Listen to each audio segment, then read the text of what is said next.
अस्सलाम वालेकुम गाइस, मैं हूं रिजवान और आप देख रहे हैं मेरे YouTube channel general electronics HVAC का। ये एक माइक्रोवेव आया है जो कि हीटिंग नहीं कर रहा और इसकी मोटर जो है वो भी काम नहीं कर रही।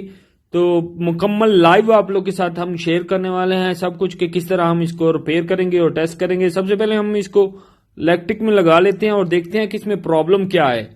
तो हमारा माइक्रोवेव ऑन हो चुका है इलेक्ट्रिक में लगाते ही, लेकिन इसके एम्पेयर जो हैं वो 3.1 पे जा रहे हैं। तो एम्पेयर जब 5 तक ना जाए, 5 से अबव ना हो, तो इसका मतलब आपका माइक्रोवेव प्रॉपर वर्क नहीं कर रहा, हीट नहीं कर रहा।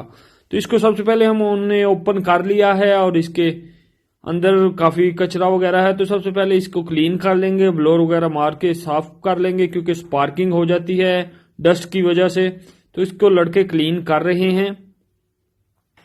ये हमारी वर्कशॉप है जो कि पाकिस्तान लाला मूसा में है।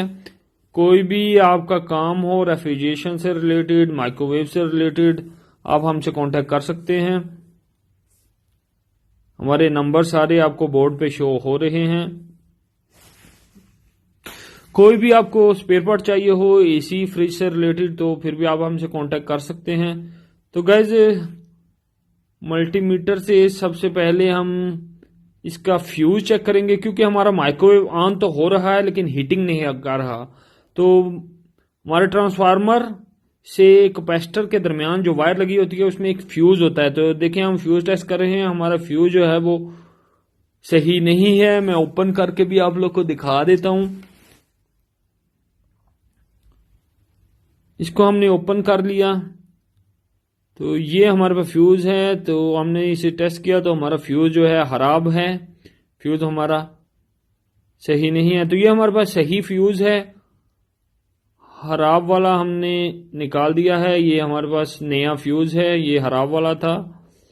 तो हम इसको लगा देंगे क्योंकि हमारा माइक्रोवेव ऑन था तो हमें डिस्प्ले वगैरह देखने की जरूरत नहीं पड़ी। डायरेक्ट हमने जो चेक करना था वो ट्रांसफार्मर से आगे आगे की चीजें चेक करनी थी क्योंकि हमारा माइक्रोवेव जो है एम्पेयर भी ले रहा था। तो इस तरह माइंड में बहुत फास्टली आ जाता है कि हमें क्या चीजें चेक करनी है, क्योंकि हमारा माइक्रोवेव ऑन हो चुका था, एम्पेयर ले रहा था लेकिन हीटिंग नहीं कर रहा था। तो इसलिए हमने डायरेक्टली ट्रांसफार्मर से आगे चीजें चेक करनी शुरू की और हमें डायरेक्टली फ्यूज मिल गया कि फ्यूज ही खराब था। तो देखिए हमने फ्यूज लगाया और इसको अब नया फ्यूज लगा के हमने सीरीज में लगाया तो हमारी जो लाइट है वो ऑन हो चुकी है, यानी इसका सर्किट वगैरह मुकम्मल बन चुका है। अब हम इसको डायरेक्ट करके आपको टेस्ट करवाएंगे कि हमारा माइक्रोवेव में कोई और प्रॉब्लम तो नहीं है, सिर्फ यही प्रॉब्लम थी, फ्यूज ही खराब था कि नहीं, या कोई और भी प्रॉब्लम है। तो इसको हम डायरेक्ट लगा लेते हैं। डायरेक्ट पावर में हमने इसे लगा दिया है और आप देख सकते हैं हमारे एम्पेयर जो हैं वो 6 अबव तक चले गए हैं, यानी 6.4 हो चुके हैं जो कि पहले 3 पॉइंट समथिंग थे। तो जब भी एम्पेयर 5 से ऊपर चले जाएं इसका मतलब हमारा माइक्रोवेव प्रॉपर वर्क कर रहा है, हीटिंग कर रहा है। तो अब हम माइक्रोवेव में पानी रख के भी टेस्ट करेंगे कि वाकई हमारा माइक्रोवेव जो है वो हीटिंग कर रहा है या नहीं। गाइज उससे पहले जो हमारे साथ नए हैं उनसे रिक्वेस्ट है कि चैनल को सब्सक्राइब कर लें और बेल आइकन को प्रेस करके ऑल जरूर प्रेस कर लें ऐसी बहुत सारी टेक्निकल वीडियो देखने के लिए। माइक्रोवेव में हमने पानी रख दिया है और अब हम इसको टेस्ट कर रहे हैं कि हमारा माइक्रोवेव पानी को हीट करता है या नहीं। तो हमने माइक्रोवेव को ऑन कर दिया है और अब हम इसको ओपन करके अपने पानी को चेक कर लेते हैं कि हमारा पानी जो है वो हीट हुआ है, गर्म हुआ है। पानी आप देख सकते हैं बॉयल हो रहा था, ये आप देख सकते हैं भाप निकलती हुई। तो इसका मतलब हमारा माइक्रोवेव बिल्कुल सही हो चुका है। अब हम इसकी जो मोटर है वो देख लेंगे क्योंकि कस्टमर की कंप्लेन थी कि इसके अंदर जो मोटर लगी होती है जो कि प्लेट को मूव करवाती है वो भी काम नहीं करती।